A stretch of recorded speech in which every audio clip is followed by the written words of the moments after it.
Okay, back here with Jeff, we can put our shoulders down. We can put all of the Patriots stuff down that we just talked about. First 5 or 15 off the field. And again, this is going to be a twice a week segment only on YouTube. Thank you for watching and finding us here.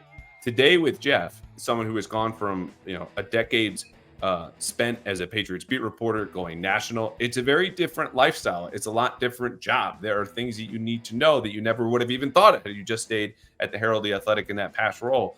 I want to get into that because I don't know what that's like. And I know people listening to this definitely don't know what the life is like of an insider. So I will start with this. The best parts, aside from coming on this podcast and me introducing you, is Jeff Howe, national NFL insider for the Athletic. Of your new job you've had for the last few years is what? I genuinely enjoy learning about every organization in the league and how they do business and just the way they interact with different types of people, football ops or otherwise, media, whatever it is. I mean, just the chance to branch out and make connections and really pick the brains of, some of the most powerful decision makers in the NFL. Everybody does things a little bit differently.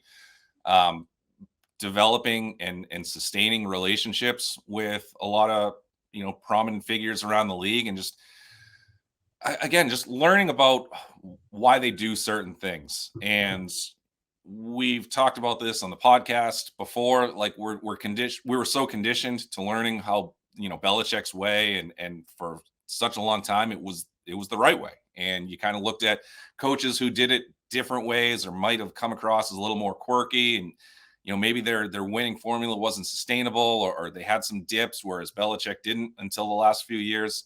There are a lot of different ways to win football games. And I think, that's become, I've been big on over the last year or so, like coaches needing to be player coaches. And that was not really something that I saw firsthand. I mean, obviously, and I'm not trying to do that as like to take a shot at Belichick. That's not the intention here at all.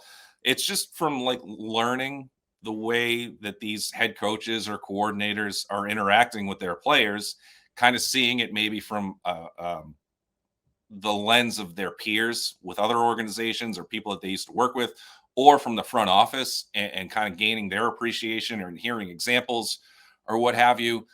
And, so like when I kind of go all in on a topic or an opinion like that, it's because I'm kind of learning that it's true and it carries a lot of weight around the league. So that's been my favorite part, just learning how teams just do things differently. And they're just because it's different doesn't mean it's wrong. Like there are a lot of different ways to have success. So I asked you that question on the top. One, because I think it's the easiest one, right? What do people want to know at home? What's the coolest part about the job? Notice you did not say texting head coaches or calling GMs, whatever you want, just to have that type of access, because that's not the job, is to be a fan who just gets to ask these questions. It's got to be for a story or you're passing information. There's often, a transfer of that, right? Like the intel, the information is a currency. And that's, I think, how you partly build some of these relationships in my limited understanding. And it's very delicate because the other part about this question, the flip side, what's the worst part of being an insider? I know folks like Adam Schefter. I don't know if Ian's ever sat for a story like this, but you find him in the Washington Post, New York Times. Shams Charania of The Athletic, your colleague who covers the NBA, has said not only you just on your phone 18 hours a day, 18 hours, but you will have people pissed at you across the league, agents or players or coaches or GM, because of that exchange of information, or sometimes they look to you for things that might not be fair, whether it's favorable coverage or not. So whether it's one of those or something I haven't mentioned, what's something that fans at home thinking about the life of an insider with all this access and all these contacts don't know, hey, this kind of sucks a little bit?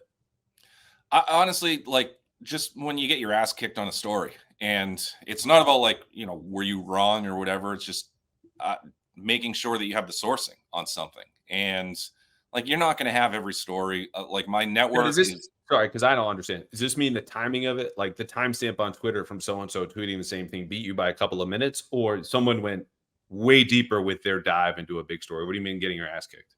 Well, yeah, initially it can be, all right, well, I have a relationship with, 3 really good sources for this one story or whatever. And then all of a sudden somebody else breaks it. And then it takes longer than 5 minutes for somebody to finally return a text or a call or something like that. And I'll be like, we've spoken every day for the last week, and now that it's actually happened, why are you not picking up the phone? What is going on here? Like, this is the type of stuff that drives me crazy. And I think to kind of set the scene, I guess, for that is, when I started doing this, it was, all right, I got to get out on the road. I have to make these connections. The training camp tour is very real, and it's very important. I mean, that's the most important month of the year for me. And then the company, The Athletic, has done such a great job of investing resources and giving me the opportunities to go out and make these connections and relationships and build them up over the course of time, and trying to build and sustain that trust. And then, like, if I'm all of a sudden not able to deliver on a story, I'm like, oh geez, I hope they don't think they're wasting money on me, because those are the sort of doubts that you sort of have. And the hard part is, like, technically, yes, I'm supposed to be competing with Schefter and Ian on a lot of these stories. And, Schefter's been doing this for 25 years longer than me. And when I took over at the Herald, I don't know how many people remember this who were listening, but like when I took over for the Herald, it was for Ian because he went to NFL Network. So he's been doing this role for 10 years longer than I have. So you just can't replace experience. And when I go out and I meet with people around the league, I'll say that. I'll be like, look, you've known Ian for 10 years or 15 years or whatever. You've known Schefter for 3 decades. Schefter might know your dad for, it might, like, these are relationships that you've built and trust that you've gained over the course of a long, long time. Whereas you just met me. And a lot of times in the summer, I come into training camp, and I just shaved my head, and like, they're just, it's you're trying, like, I don't know how my first impression is going to be here, but I know my first impression is not going to be nearly good enough that you're all of a sudden going to say, you know what, I give Ian all my stories. Now I'm just going to give them to Jeff. I'm realistic with that. And I say, look, I don't burn sources. I don't burn anybody. I never have. I certainly don't intend to start with you. Let's, I just want to be able to have you trust me enough that, we can start talking now. And then if I need something, if I can reach out, if you can get back to me, I would appreciate that. And then you start to see them, year over year, or, go back in another training camp or at the combine or whatever. And the relationships start to get better. And I guess that's going back into the good part of it. Like, just, again, building up the network and talking to people who just have different viewpoints and different levels of experience in this job. But when you think you've laid the groundwork to really work a story and then it all falls apart, that's the toughest part. So I'm really glad you brought that up, because, again, I don't think that's something that people will think about. The example I gave at the start, right, getting beat on Twitter, you would think, oh, your ass kicked by like 12 seconds. And let's be clear, I had Kendrick Bourne's real contract out, was waiting, because this is not permission to put out your certain news, but is this right? Is this accurate? And waiting to hear back. Schefter tweeting that 20 seconds, whatever it was, before I had Kendrick's deal done, still eats at me to this day. That makes you better. The part that I'm more curious about, though, what is most fulfilling about this? Because I think so much about this part of my life, and what is a larger part of your professional pie chart, if you will, is transactional. Like, it comes and then it's gone, and it's on to the next deal. It's on to the next story. It's on to the next, whatever it might be. Where do you get to sit and find some kind of pride in this before you go on to the next? Yeah, it depends on the story. I mean, having, like, the quarterbacks, the first 24 hours of free agency, or I guess backing it up to, Sunday, Baker Mayfield agreed to his contract. Sunday night, Russell Wilson. Monday afternoon was Kirk Cousins. The transactional stuff there, making sure you have all the details right. Even if Ian and Schefter have it 2 minutes earlier, at least I have the sourcing very quickly and stuff like that. Like, the one thing you really want to get under my skin on Twitter, be like, oh yeah, was your source everybody on Twitter? Like, no, don't be that guy. Media literacy is at an all-time low, and I'm not even angry about those folks. I mean, like, I get why it gets under your skin. I just think it comes from a place of such ignorance of what actual journalism practices are. And right. I'm not saying I am a beacon of journalistic practices, but I will tell you, I have never, Jeff says never, any self-respecting journalist use other media reports as a source. You right. sit there and you wait and you look at the phone, or you make another call and try to dig this up, or an email, or whatever it is.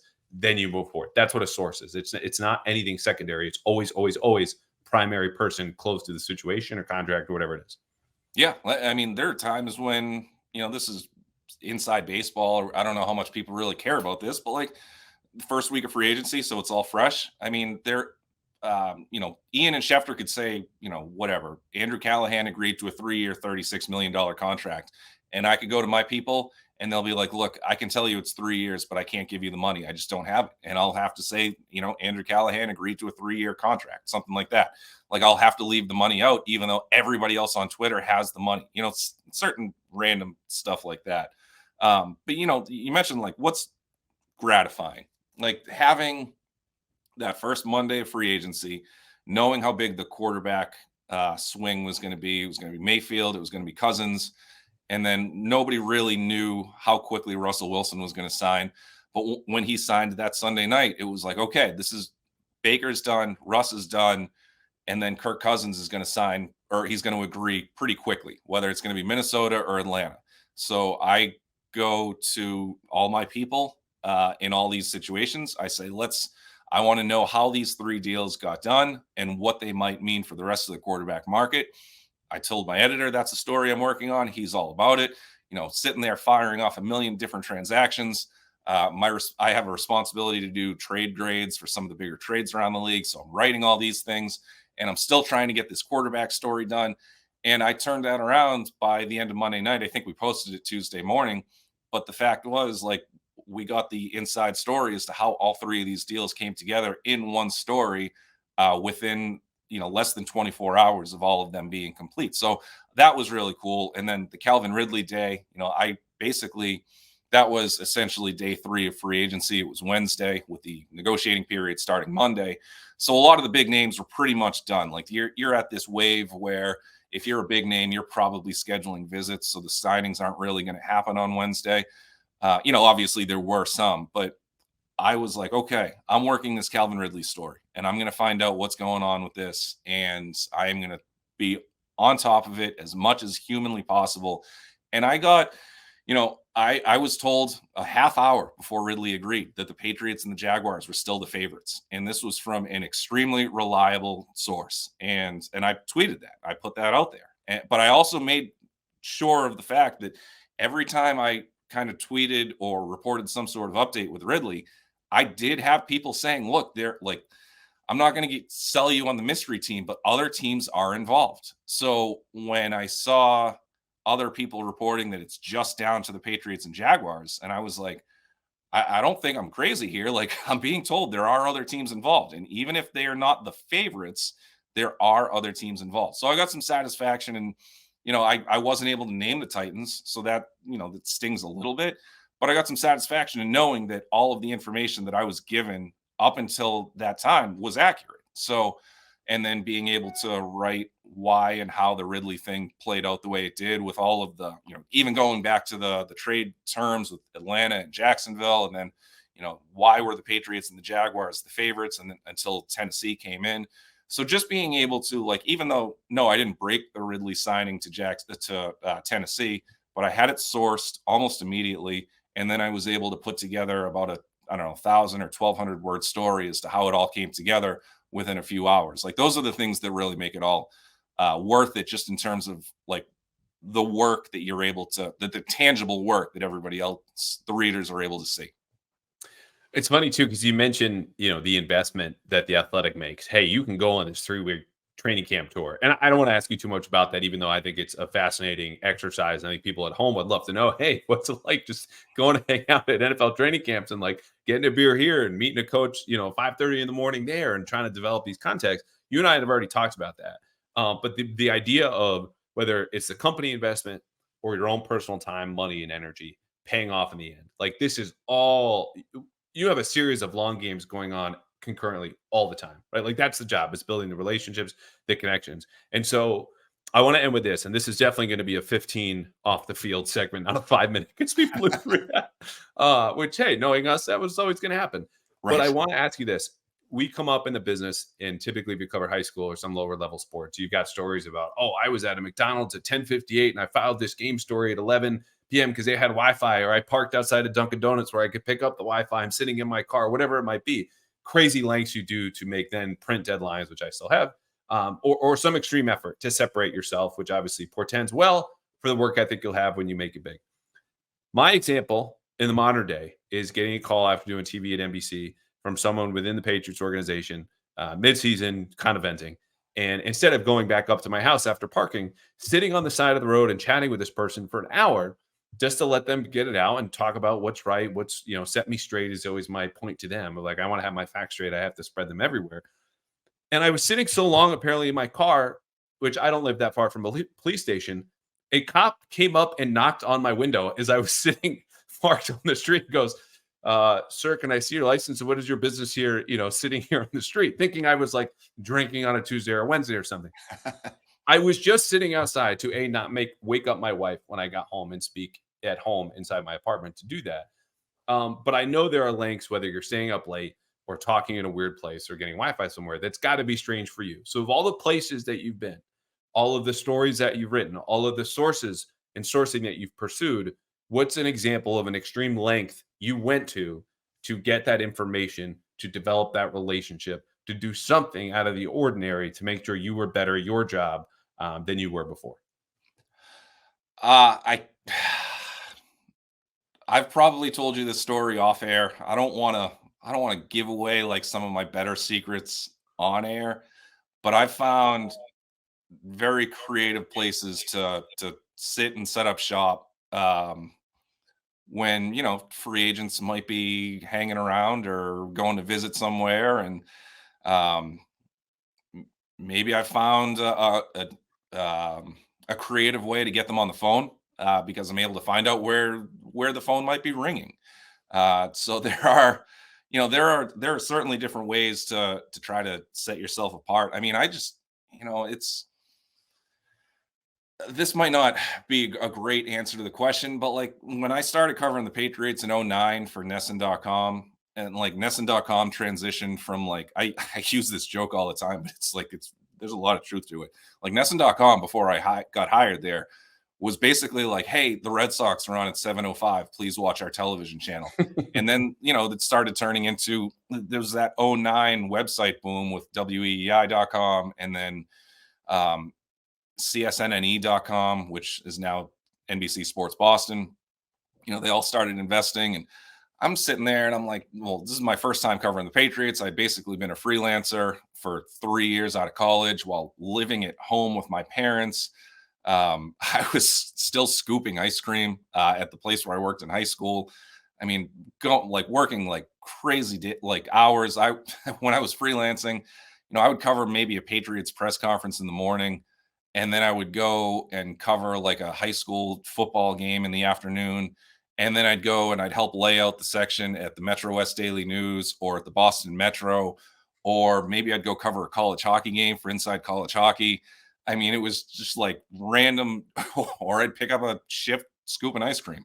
You got to make it work. Yeah, exactly. So just kind of grinding. So anyway, I get into the Patriots locker room in '09, and I'm like, how am I going to beat somebody like Mike Reese or whoever on all these stories? Like, it's not feasible. And I kind of set myself up for the long game then. I thought, all right, well, everybody here is worried about Tom Brady and all the veterans, and they have these relationships with them. Like, I'm at this point 26 years old, and I looked like I was about 17 at the time. I'm like, these guys aren't going to trust me. Like, I just look like some random kid in the locker room here.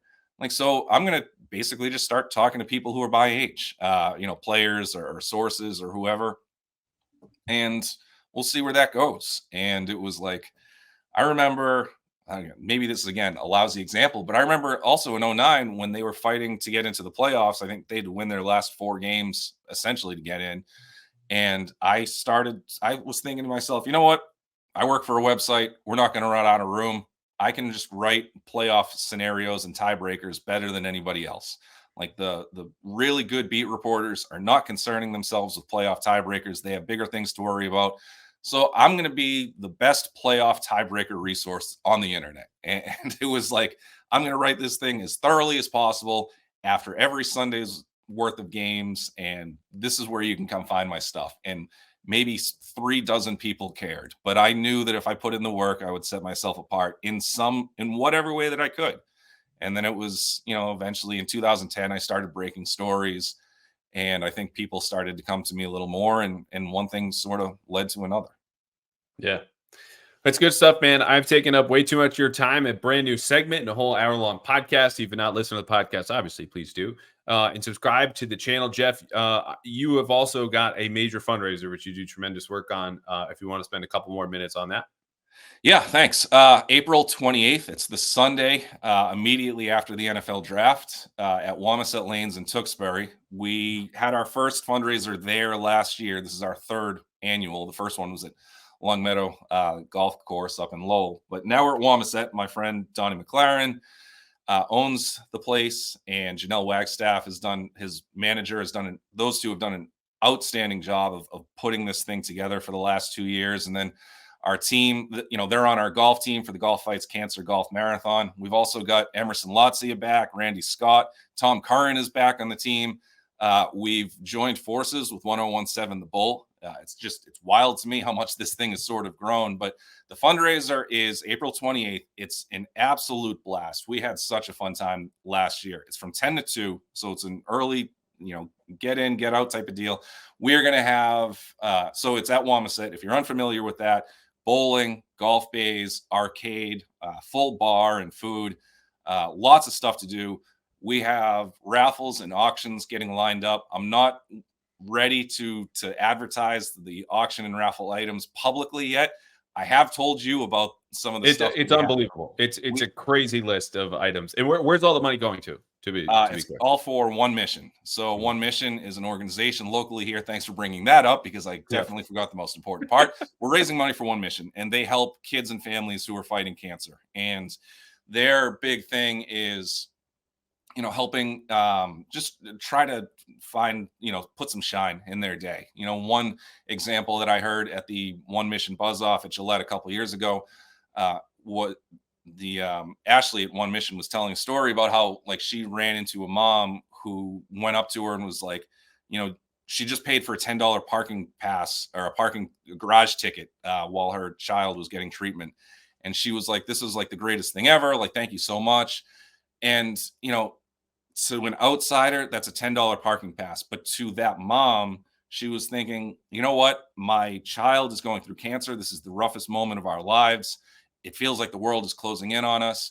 But that $10 parking pass symbolized to her the fact that the community was behind her, and a bunch of strangers had all pooled together money. And again, it's $10. You don't need a bunch of people to pool together $10, but somebody somewhere donated $10 at some point, and they felt like that person had their back in an important fight. They do other things where they'll bring in care packages or help the kids as they're going through a hospital stay. They'll bring in, princess dresses or Disney themed stuff, or they'll give a spa day to the parents so they can try to take some sort of break from what is obviously the hardest moment of their lives, to try to just take their mind off of stuff. So that's what One Mission does. The reason why I've gotten so involved with them is, in 2020, we did an online Twitter campaign to try to raise money for One Mission during the lockdown, the COVID lockdown, basically. And then I didn't do anything in 21. In 22, they coincidentally reached out to me in March, and it was right around the time that I had surgery to remove my thyroid cancer. And they were just curious if I was interested in helping out again. And I was like, actually, you know what? Like, the timing of it is kind of perfect. I just went through this whole thing, so it's a little more close to home now at this point.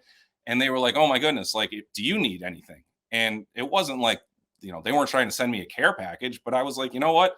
Yeah. But they had an XXL princess Disney dress, and you have looked so stunning in that dress every time I've seen you since. Yes. I'm a big Moana fan. What can I say?